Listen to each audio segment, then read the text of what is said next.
Welcome back to We'll Talk About It Later. My name is David Frazier. I'm Tim Lewis. All right. Shoot. Oh, what's up, guys? How's everybody doing? I hope everybody's doing great. Yeah. Hope everybody's following our episodes. Yeah.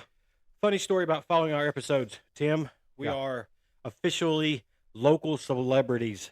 How's that? The other day I went into the gas station down here at our local speedway, and I guess I was having a rough morning. I guess it was on my face. I didn't realize it, and walked in, and the lady behind the cash register says, "What's wrong with you?" I said, "Ain't nothing wrong with me. What's wrong with you?" You know what I mean? Like, she's like, and I could see there were some other people working behind the counter, and she turns around and looks at them. She said, "Y'all know who that is, right?"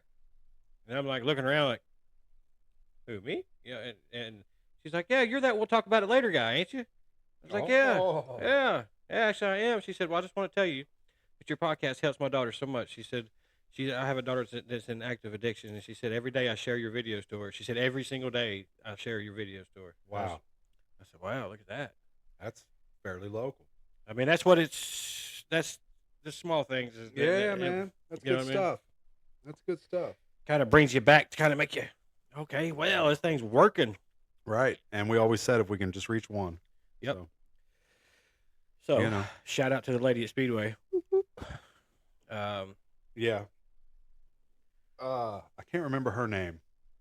I know who you're talking about, though. The older lady. I tell her every day she needs to get her shit together. Yeah, get your And then we shit have a together. big laugh. Yeah, yeah. Well, she knows who we are. She does. I tell you what, we ought to do. We ought to try to get her a T-shirt. Oh, we should. We should get her a T-shirt. Yeah. I've only got one in the reserve, though. It's for the contest winner. That's right. Yeah, and the contest winner is dragging her feet about coming on the episode. Oh, is she nervous? No, work. Work. Her schedule goes flip-flop so much. She works first shift, second shift so much. Right. Yep. So. Yeah. That's grueling. You It remember is. working like swing shifts? Speaking of which, What's up? I'm getting ready to start swing shifts. Oh, they can be rough, man. Yep. Just make your body adjusting to the, Time. you know, You know, we're not nocturnal creatures, man. like I don't even have to set an alarm. I wake up every day between 10 and 10:30. Do you? Yeah, because I get up, get ready, go to work. You It's know what I funny mean? you say that. I was up at 6 o'clock this morning. Was you? 6 o'clock. Like, What? man, I need some coffee. Wide-eyed and bushy-tailed, huh? Right. If I try to sleep in, I make it to 6. Yeah. Yeah. Well, old habits die hard. Right. Well, we went live for the first time on TikTok today. Yeah. We just got done with that. That was pretty fun. Talk to a guy in South Africa. South Africa. And Kadena Burton. Golly. Of course. Can we Kadena was say on enough about her? there. Yeah, she got on there and blessed everybody. Kadena. We appreciate everybody's help. For you guys watching the podcast episodes, we appreciate you. Keep doing that. Make sure you like, follow, subscribe across all platforms. We need your help. We are growing exponentially. All of a sudden, it's like we broke this threshold, man. It's like it's now all of a sudden it's like boom, boom, boom, I'm boom, telling boom, you. boom. It's starting to roll. Once we got to a certain point, it just took off on its own. Yep. Yeah. And so Thank God. You know, I mean, just, and that's what it's all I about. don't know what to say. I mean, What a blessing. can I honestly sit here and tell you when we started this thing, Tim? I thought, man, this thing's going to be big. No, not really. I thought, this might be something fun to do for a little bit. It'll probably fizzle out, but Right. it's actually growing. It's out of our hands now. Yeah, yeah, I believe that. Yeah. So we are trying to keep growing. So make sure you like, follow, subscribe. Make sure you help us grow, keep us going. Boom, boom, boom. Let's just make this thing bigger and bigger because we're reaching people across our country. We're reaching people across the globe. Right. Where our message is getting to people in other countries, and that is mind blowing. Technology, man. It's wild, isn't it? It's wild. So- But how grateful I am. You know? Can't say enough about it. It's just what a blessing. yeah, absolutely. What a blessing all this has been. What do you want to talk about today, man? What do I want to talk about? Well, I don't know. I came across an article the other day that I Okay. thought was kind of interesting because I was once upon a time on medically assisted treatment. I was on Suboxone, Oh, okay. and I was on it for about 5 years. And was I on it legally? At the beginning, yes. But then that fizzled out because I couldn't keep passing drug tests. So then I started buying it and obtaining it off the streets. And I was on Suboxone for about 5 years. and they're doing a study right now on medically assisted treatments. And there is other things besides Suboxone. There's Vivitrol. It just goes on and on and on. They're coming up with all these new things. Brixadi. Yeah, there's all kinds of stuff, but they're doing a study on it now because medically assisted treatment has been on the market for a while now, and so they're wanting to kind of do a study and try to figure out, like, is it actually helping, or is it just another drug? Right. You know what I mean? I know from personal experience that Suboxone is now being offered in the institutions here in Kentucky. Mm-hmm. When you go to jail, if you're on Suboxone legally, you can continue your Suboxone use while you are in jail. And that, Really? yeah, and that is Huh? it's a good thing for the people that are using it for the right reasons, but at the same time, let's just be real. Inside of a jail, that's a hustle. It's a touchy subject It is. because here I was on Suboxone for almost 7 years. Was you? I was. Okay. All right. Because we all remember the pain pill epidemic. Yeah. Well, that was my first I remember taking pain pills for a long time, and then the first time I didn't have any, I thought I had the flu. Yeah. I thought I was sick, but I was sick, all right, but I was dope sick. Yeah, he was dope sick. Yeah. Oh, yeah. So, I thought I had the flu. Bones were aching, cold sweats, sick, evacuating. Yeah. You know what I mean? Yeah. And so I go to the doctor and then it got to be where I was buying them off the street and doing all this other stuff. Turned into something else. It did, and I ended up getting on Suboxone. First, it was Subutex. I remember Subutex. Yeah. Now that stuff was potent. Yeah. Yeah. Yeah. But then it was Suboxone. The orange pills. Stop signs. Yeah, stop signs. Yeah. I'd break them up into little pieces. Yeah. Whatever. Yeah. But oh man, I'm going to share something with you that I'm not sure I've never told anybody really. I kept it completely to myself. I went to a 28-day program one time. Okay. In Pendleton County, Kentucky. And it was because I wanted to get off Suboxone. Oh. Now, the people in this facility looked at me like I had 3 heads. Why would you want to do that? Because they're handing Suboxone out like candy. Forcing it. And I'm coming in saying, hey, I want to get off of this stuff. Right. And did you succeed? I did. There? I did. Okay. Yeah. And then I had a long stint of... What'd they do? Taper you down? Yeah. Tapered you? Yeah. Pretty much they didn't give me any. Yeah. No, I was on I had tapered myself down, but then it was that last...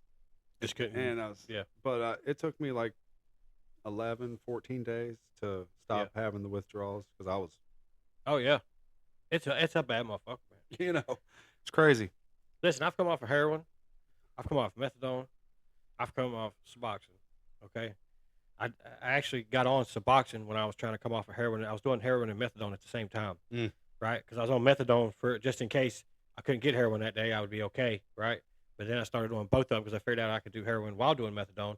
And I'm going to tell you something. That was a bad thing. I laid there for 5 days, got up, decided to go get on Suboxone. Well, man, let me tell you something. It was a miracle drug.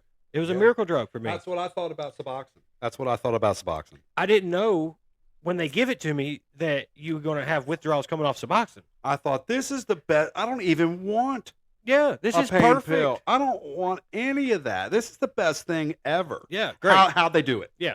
How'd they do it? So my thing was, I thought, okay, I'm going to take Suboxone for about 2 weeks, and that way I don't have to feel withdrawals coming off of heroin. This is perfect. Yeah. Well, then I tried to come off Suboxone. When I was in treatment, I had heroin addicts and meth coming up to me saying, "You're coming on Suboxone. Yeah. If you need anything, man, let me know." Absolutely. You know what Yeah. I mean? It's bad. Well, I, so I had a friend in treatment tell me one time. He said that shit tattooed my soul. yeah, That yeah. shit tattooed my soul. The withdrawals coming off Suboxone Mm. is 3 times, if not 4 times, worse than heroin, Oh man, and it lasts for so long. it 'Cause lasts for so long. well, the thing about Suboxone that they don't tell you is that after you take it for an extended amount of time, it gets into your bones. Yeah. Your So bone like that marrow. methadone. Yeah, I know a lot of places won't even touch you if you even yeah. speak about methadone. Oh, That yeah. stuff's- it gets in your. It's awful. It'll ruin you, man. So you came off of Suboxone, tapering off by yourself, right? Then you went to this little place. They quit giving it to you. You got off of it. Yeah. So 28 days. 28 days. So how long do you think your symptoms of withdrawals lasted? Because then I'm gonna tell you mine. Solid 2 weeks. Okay. Sporadic 2 months. 2 months. Okay. Not terrible. Just little. Like still had that. The achy feeling. Yeah. Yeah. Yeah. So you tapered yourself down, went to a 28-day treatment. Moi decided that I was going to be on Suboxone for about 5 years and strong. And then all of a sudden, I get arrested. Mm. And when I get arrested, I got to go to jail. And at this time, they was not offering Suboxone inside the jail. And I'm going to tell you something. That is a bad motherfucker right there, boy. I laid there on a concrete floor. You know what? It was so bad, Tim, that I had a mat. You know, they give you a mat when you go to jail. It was so bad that I had a mat that I didn't lay on. The cold floor, hard floor, felt better than that mat.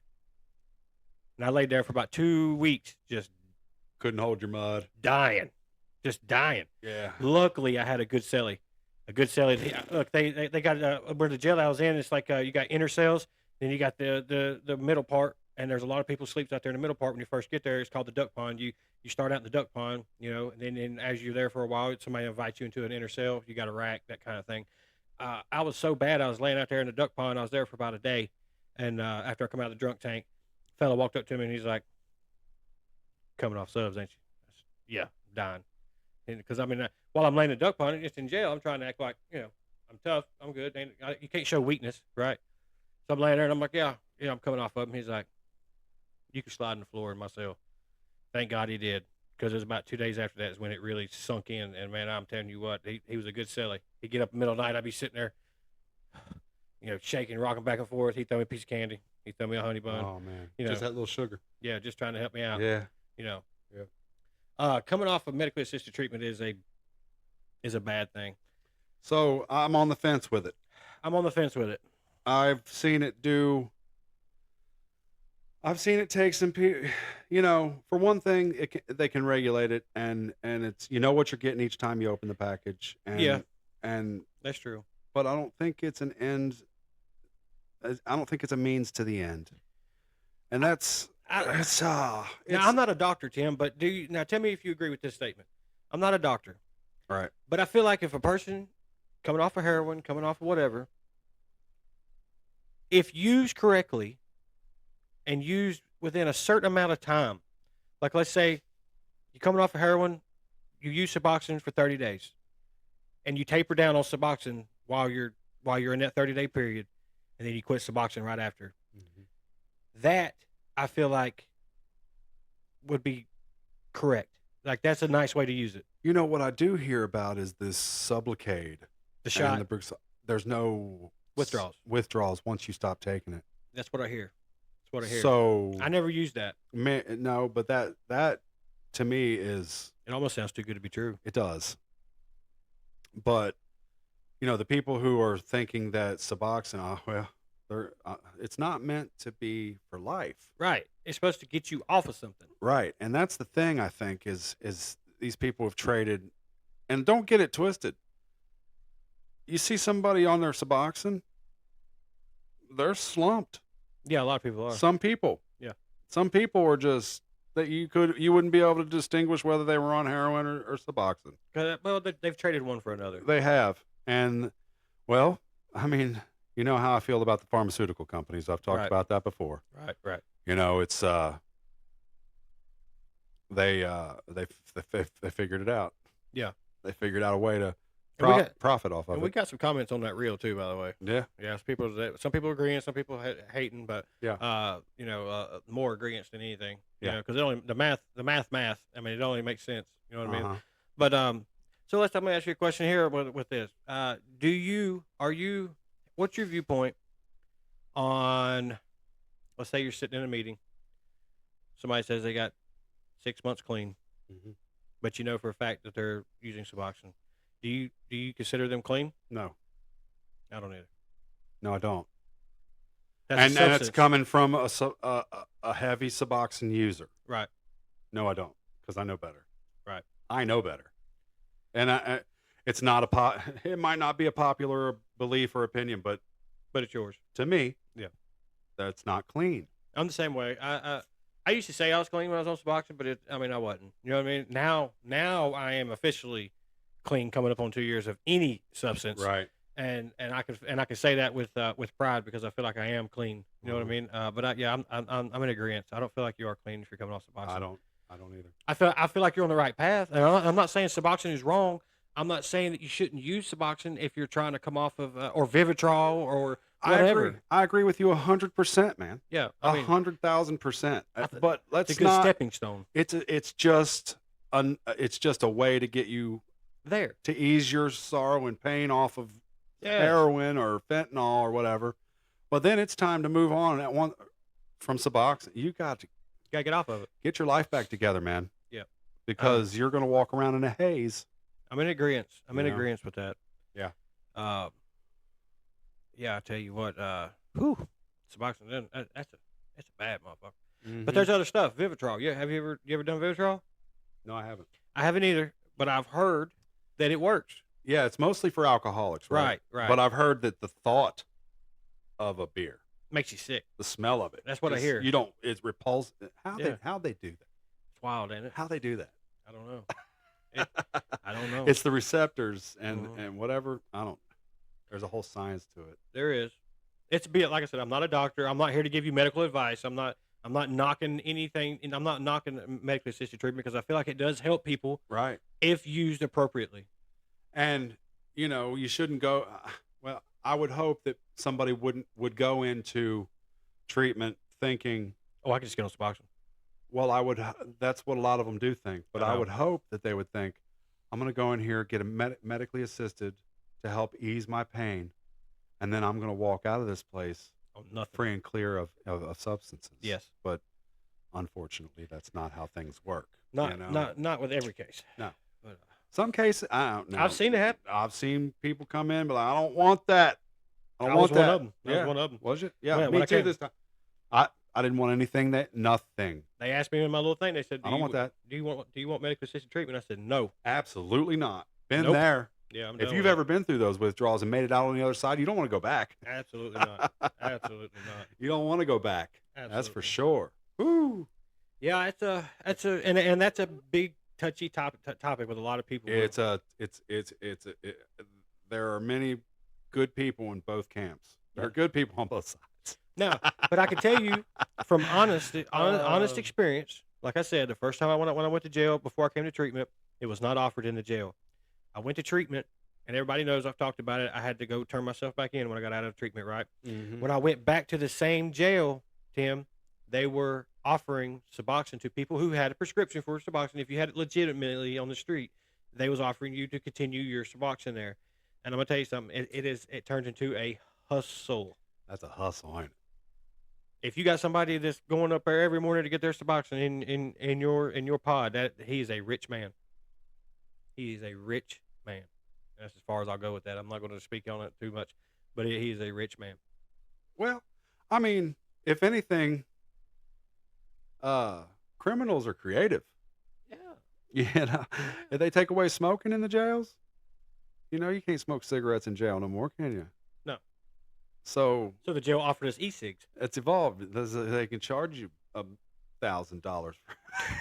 $20 for a 50-cent e-cig.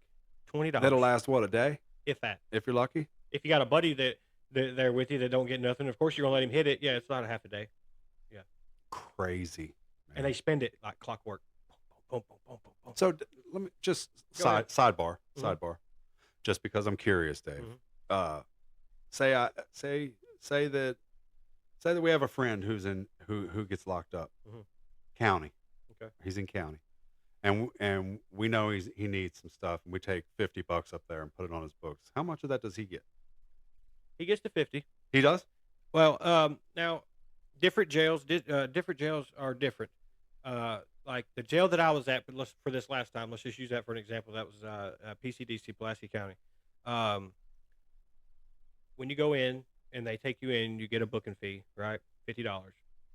They charge that to your account. You go in now. When your people come in, and they put money on your books. They'll take 30% of that money.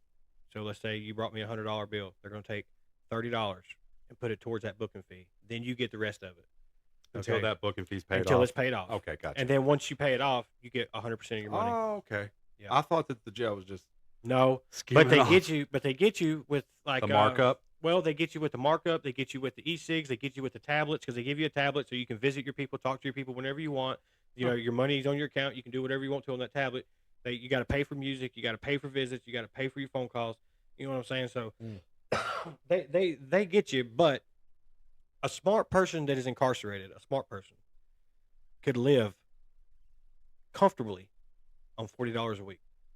40. $40 a week. That would give me personally, I could take $40 a week. I'd have one visit a week. That would give me enough money to have a noodle every day with a bag of chips, you know, make a little blow up every day. And I might be able to splurge and get me a pop for Friday or something. But $40 a week, you can get, and that buys all your hygiene, your shampoo, you know, your boxers. You know, you got to do it sparingly. You got to buy you a pair of boxers one week, next week buy you shampoo, next week buy, you know, but you can slowly, if you're going to be in there for some amount of time, $40 a week, you can live comfortably, and you know what I mean. Now you're not going to be splurging, you know, and if you get on, and if you, heaven forbid, you get on that poker table, you know what I'm saying? Right. Especially against me. Yeah, that's wild. It's a whole subculture there, isn't there? It is. It's a whole life, man. Yeah. And, you know, me and my girlfriend, we talk about it all, you know, quite a bit. She'll I'll say something or I'll do something, and she'll look at me and she'll say, "You know, you're not incarcerated anymore, right? You're not institutionalized."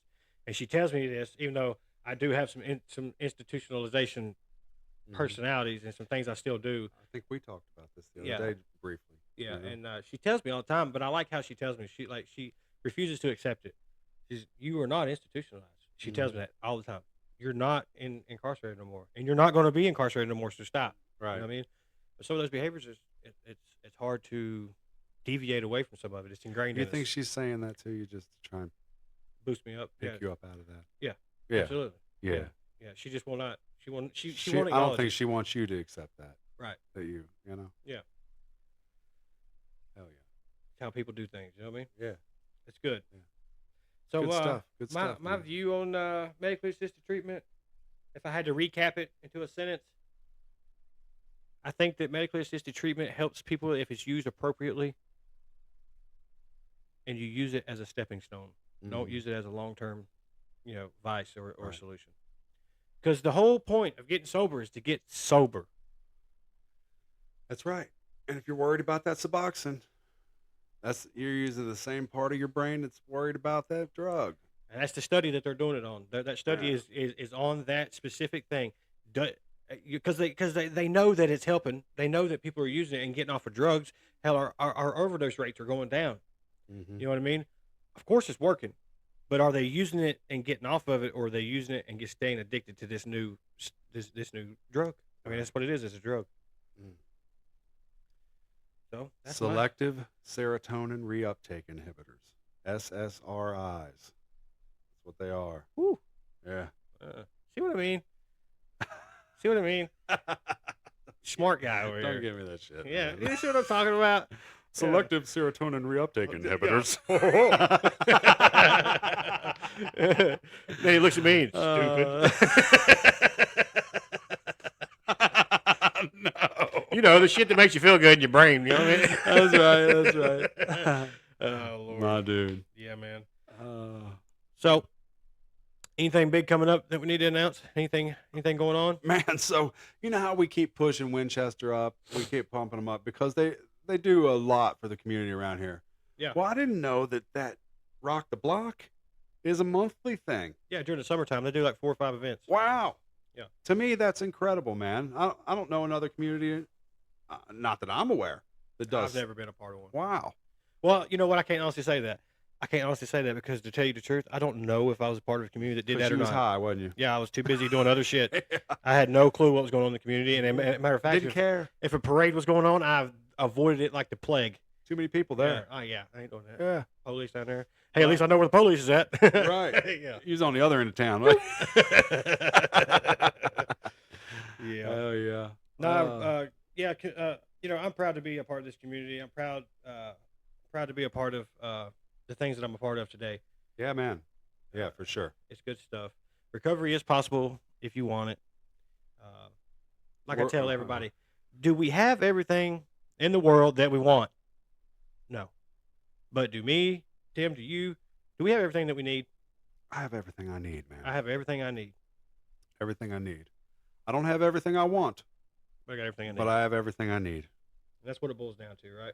That's right. You got to weigh your priorities. That's right. Yeah. Yeah, that's good stuff. So, yeah, it's like,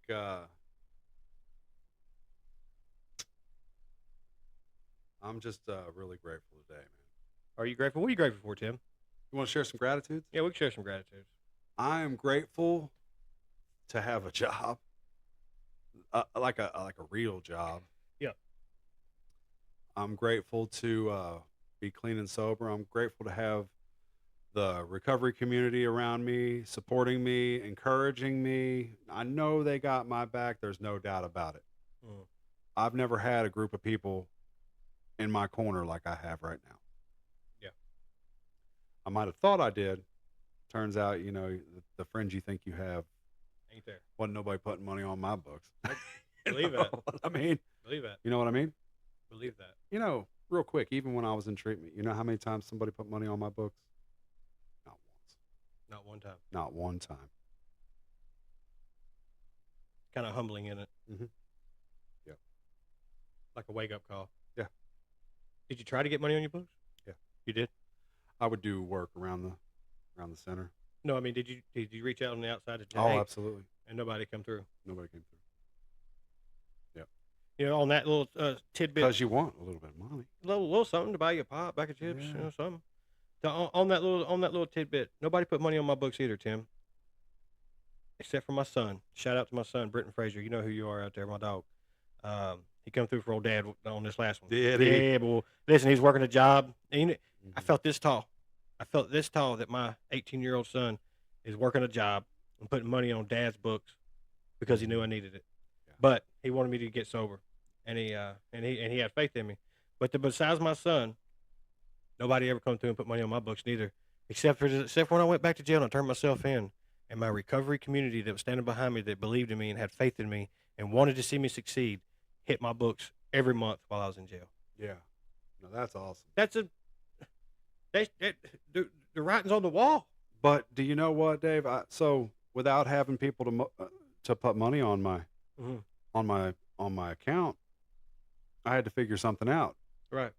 Now, there were times that I went without. Yeah. But that didn't last Mhm. because I did have something to offer. I could help somebody do their writing assignment. Yeah. Or I could help somebody with the chores, help somebody, there There was indigent work right there. was indigent work Yeah. where if you didn't have anything, you could just volunteer and they'd put you to work, and And the community as a whole kind of looks out for each other, don't they? they do. You know what They I mean? do. And I think, as long as you're not an asshole Right. and offending everybody that you come into contact with, Or continuously asking. those kind of people don't make it very far. Right. But if you stay humble and kind, man. Yeah. Stay humble and kind and maybe be funny. From time to It time. doesn't hurt to be funny. A little bit, Maybe put some muscle on, you know what I mean? Yeah. Hey, big fella. Right. Yeah. But yeah.